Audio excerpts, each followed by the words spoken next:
Mesdames et messieurs, bienvenue. Au moins 11 civils ont été découverts morts à Kiringui, dans la localité de Mouesso. Cette découverte macabre intervient dans un contexte sécuritaire déjà extrêmement tendu dans le territoire de Massissi et Rutshuru, laissant les populations civiles prises au piège de violences sans fin.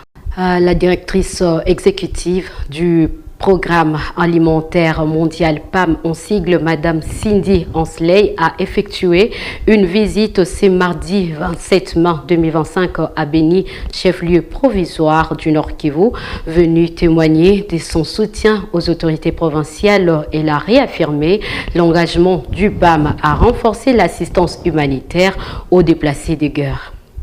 My name is Cindy McCain. I am the executive director. Je m'appelle Cindy McCain. Je suis la directrice exécutive du PAM. Well, this is not my first trip to Beni. Je suis ici à Beni aujourd'hui et ce que je retiens, mes premières observations de cette visite, c'est de cette calme remarquable et surtout cet sens de gratitude pour le fait que le PAM est en mesure de pouvoir travailler ici avec l'appui du gouvernorat pour pouvoir continuer à fournir de l'assistance alimentaire aux déplacés et aussi leur permettre d'avoir des moyens de subsistance pour eux. Well, as you know, we work in conjunction with the governor here. Le rôle du PAM, en fait, c'est de fournir l'accompagnement au gouvernorat pour mettre en pratique leurs priorités. Et d'après qu'on a compris, les priorités ici, c'est en fait de continuer à donner de l'assistance alimentaire aux personnes déplacées qui se trouvent ici à Beni. And also, if I may add, it's very important to remember that food security is Je suis convaincue du rôle que la sécurité alimentaire peut jouer dans la reprise de la vie socio-économique du pays, et surtout quand les vivres sont là. Alors même la paix aussi est là, parce que les gens peuvent en fait reprendre leur vie et continuer dans leurs activités de subsistance. Donc nous sommes convaincus que les vivres peuvent être aussi un moyen pour atteindre à la paix. with their lives back together can begin. It's very important. Food comes first. Des dissensions sanglantes secouent les rangs de rebelles Mobondo dans la province du Mai-Ndombe. Le village de Vilakata a été le théâtre d'affrontements meurtriers entre factions rivales causant la mort d'un chef rebelle autoproclamé, alors que les forces armées de la République démocratique du Congo tentent de rétablir l'ordre. Les tensions internes fragilisent davantage une région déjà marquée par l'insécurité. Les commandements des opérations Gemba informent l'opinion publique qu'en dépit des efforts constants pour rétablir la sécurité dans l'ensemble de l'espace du Grand Bandundu, les violences internes ont été enregistrées au sein des factions rebelles Mobondo. Dimanche 26 mai 2025, dans les villages de Vilakata, près de Kintsele, nous sommes dans le territoire de Kwamount, province du Mai-Ndombe. Les affrontements ont éclaté entre deux groupes Mobondo. L'un des groupes a procédé à l'arrestation de membres de notre groupe sous prétexte de tracasseries infligées à la population civile. Ces violences ont occasionné le pillage de plusieurs biens civils et entraîné la mort de M. Libaya, colonel autoproclamé du groupe rebelle dirigé par Dadi. Face à cette situation, les forces armées de la République démocratique du Congo ont immédiatement renforcé leur présence à Vilakata et dans ses environs,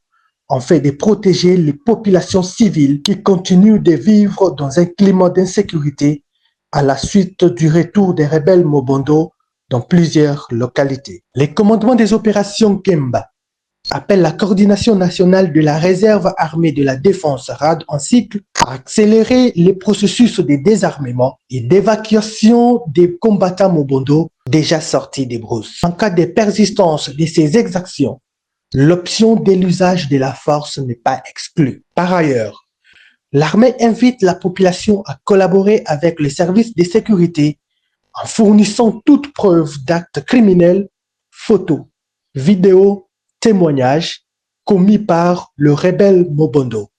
Ces éléments peuvent être transmis à la cellule de communication militaire via le numéro 097 44 66 945. La sécurité de la population reste la priorité des FARDC. En séjour à Bunia, depuis le 25 mars 2025, le gouverneur militaire du Nord Kivu, le général-major Évariste Somo Kakule, a rejoint son homologue d'Ituri, le lieutenant-général Luboya Kashamadjoni, pour participer à un atelier sur la sortie du programme ESPER 2. Ensemble, les deux autorités ont réfléchi à la nouvelle stratégie sécuritaire en faveur de la paix durable à l'est de la République démocratique du Congo. J'ai vu la voirie et l'aéroport de Bunia et même les bâtiments. Je suis passé ici il y a quelques années, je crois la dernière fois c'était en 2020. Il n'y avait pas tout ça. Je crois que c'est un bon modèle. Le Nord Kivu est aussi sur la même voie du développement, mais la guerre que nous avons connue est venue tout arrêter, en tout cas en ce qui concerne le sud de la province. Donc je pense que nous allons nous prendre ce modèle pour construire aussi l'aéroport de Beni Mavivi, sur lequel les travaux ont déjà débuté aussi. Et peut-être nous allons réussir à échanger avec mon grand frère ici présent sur le secret. Comment il a fait pour générer autant d'argent pour asphalter presque totalement la ville de Bunia, pour que nous puissions faire la même chose à Beni et à Butembo. Nous vous remercions. Nommé récemment, M. Fumu Toko Emmanuel, nouveau directeur provincial de la Direction générale des impôts, a présenté ses civilités au vice-gouverneur Louis Ségon Karawa ce 26 mars 2025 à Beni. Les échanges ont porté sur la mobilisation et la maximisation de recettes publiques. Je m'appelle le directeur Pumutoko et je suis le directeur provincial des impôts du Nord Kivu. Je viens d'arriver dans la province et je suis passé pour lui présenter les civilités, comme ça se fait d'usage. Et donc nous avons échangé, il m'a donné certaines orientations, entre autres le fait que l'impôt c'est la première ressource d'un État et donc malgré la situation difficile, nous devons donner les moyens à l'État par rapport à la situation qu'il y a. Je reviens moi de l'Équateur. J'ai été affecté ici parce qu'en fait, comme les institutions sont maintenant à Beni, tous les services de l'État doivent se retrouver à Beni. Et donc, leurs chefs de service doivent également être à Beni. Voilà pourquoi nous sommes là, au nom de la Direction générale des impôts. Aux assujettis, nous sommes habitués à être ensemble. On les considère pour le moment, dans la gestion actuelle moderne, les assujettis sont un peu comme des clients. Et nous devons être ensemble, comme d'habitude. S'il y a des problèmes, ils nous voient. Et nous allons essayer de trouver les solutions conformément à la loi. Mais parmi les conseils, c'est faire son travail, être loyal vis-à-vis de l'autorité établie et puis continuer à faire le travail comme d'habitude. Et mon message, c'est que je viens d'arriver à Beni, que la population sache, les assujettis en particulier, que je suis là, le directeur provincial est là, et que pour tout problème maintenant, ils peuvent s'adresser au directeur provincial qui peut apporter la solution conformément à la loi.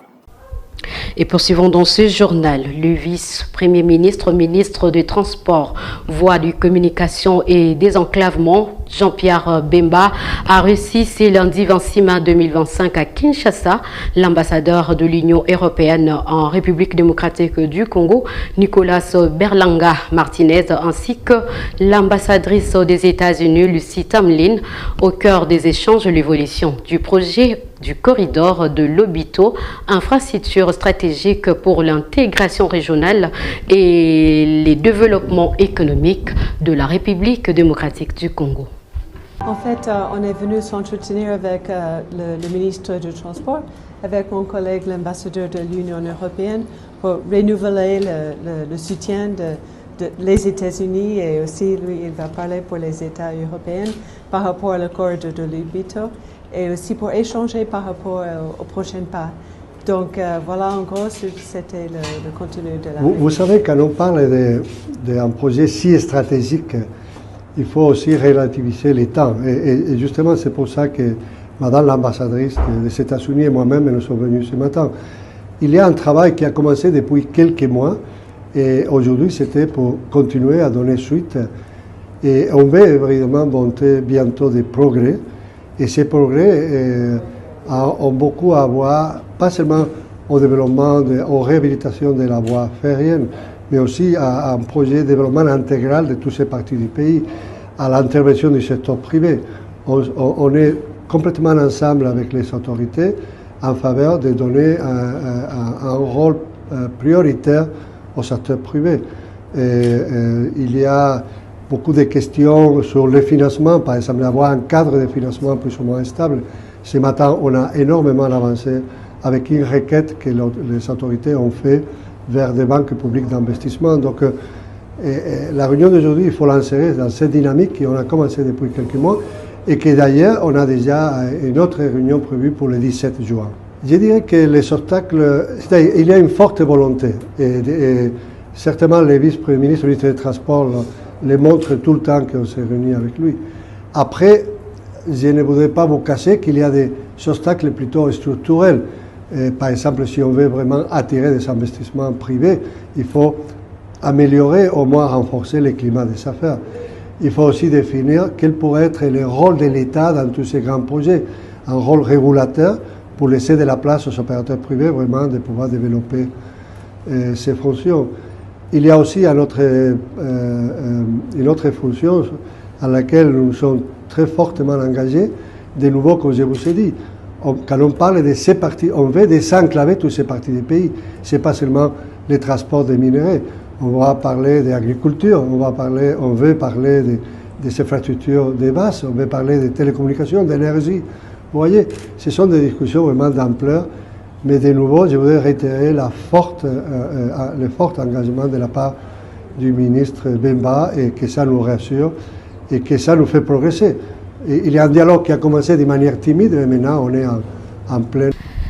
Le ministre des Hydrocarbures, Aimé Sakombi Molendo, a lancé ce lundi 26 mars 2025 à Lubumbashi, dans la province du Haut-Katanga, la phase de contrôle répressif du marquage moléculaire de produits pétroliers. Il a personnellement effectué le test de marquage de produits pétroliers dans les stations-service Angelo Petroleum et Malicop. Par la même occasion, Sakombi Molendo a inauguré le nouveau site de marquage moléculaire de produits pétroliers de Lubumbashi 1. Dans la foulée, le ministre Sakombi Molendo a réaffirmé sa détermination à mettre fin aux pratiques frauduleuses en insistant sur le strict respect de cette procédure qui, en cas d'écart, engendrerait des fortes sanctions qui iraient jusqu'au retrait définitif du titre. Pour rappel, le ministre Aimé Sakombi Molendo avait lancé en septembre 2024 à Bukavu, dans la province du Sud Kivu, le programme de marquage moléculaire de produits pétroliers dans la zone d'approvisionnement et de consommation Est. Le patron des hydrocarbures avait indiqué que ce programme du gouvernement de la République reste un outil indispensable de lutte contre le trafic orchestré par le cartel mafieux du secteur des hydrocarbures. Selon Aimé Sakombi Molendo, ce programme vise aussi la maximisation des recettes fiscales et parafiscales utiles pour le développement de la République démocratique du Congo. À Goma, la nutritionniste Lorraine Kalumbi alerte sur le risque lié à l'alimentation de nourrissons. Spécialiste en nutrition infantile à l'hôpital CBK Virunga, elle déconseille vivement l'utilisation du lait de vache pour le bébé, évoquant des conséquences graves sur leur santé. Sa consommation peut endommager les cellules bêta du pancréas et favoriser le diabète chez l'enfant, prévient-elle. Oui, comme nous avons dit que quand on utilise le lait de vache, il y a destruction des cellules bêta du pancréas. Or, c'est le pancréas qui fabrique, qui produit l'insuline pour l'absorption du sucre. À la longue, cet enfant peut attraper le diabète. Sinon, il ne faut pas utiliser, je conseillerais aux mamans, en tant que nutritionniste, de ne pas utiliser le lait de vache pour ces enfants de moins d'une année. Il faut utiliser le lait maternel. C'est le lait qui est conseillé et c'est le lait qui est bien indiqué. Les enfants qui ont perdu leurs parents, oui, on peut utiliser, c'est un cas de force majeure, on peut utiliser le lait approprié de lait artificiel qui est approprié. Conseillons les mamans d'allaiter les enfants dès la naissance jusqu'à 6 mois. Il faut un allaitement exclusif. Donc la maman doit donner seulement le lait et il ne faut pas donner autre chose. Même l'eau il ne faut pas, l'eau à boire il ne faut pas donner. Il faut seulement le lait maternel. Après le 6e mois, il peut suppléer le lait maternel à d'autres aliments comme la bouillie et autres choses, mais pas donner le lait de vache ou autre lait si la maman est permanente. Si la maman reste toujours avec son bébé, il doit le nourrir au lait maternel. Et avant de nous séparer, au sud Kivu, dans le territoire de Chabunda, fin de la formation de croyants musulmans de cette cité le week-end dernier sur la doctrine musulmane. Les musulmans de Chabunda sont invités à vivre cette doctrine jusqu'à la fin de leur vie. Le détail avec Papi Moulingati. Allahu Akbar. Subhanaka Allahumma. Plus de 100 croyants de la communauté islamique de Chabunda ont participé à une session de formation sur la doctrine de cette communauté religieuse. Selon Cheikh Mahmoudi, formateur de cette session, il était question de capaciter ces fidèles musulmans sur la manière de prier Dieu et d'autres us et cultures musulmanes. Ainsi, la cérémonie de remise des brevets aux participants a sanctionné cette activité le dimanche dernier dans la cour de Chabunda. Cheikh Mahmoudi demande aux croyants musulmans de Chabunda de vivre la doctrine musulmane durant toute leur vie. Communauté islamique en République démocratique du Congo, Comico ASPL, manake association sans but. J'ai sous-signé Cheikh Mahmoud bin Youssoufou Kassengawi Wazaouma, prédicateur directeur du centre islamique Nour El Yaqin, atteste par la présente que messieurs ou madame a participé au séminaire de la connaissance du Salah, 5 prières quotidiennes, avec satisfaction, en foi de quoi le présent brevet est délivré à l'intéressé pour lui servir d'usage administratif, délivré à Chabunda.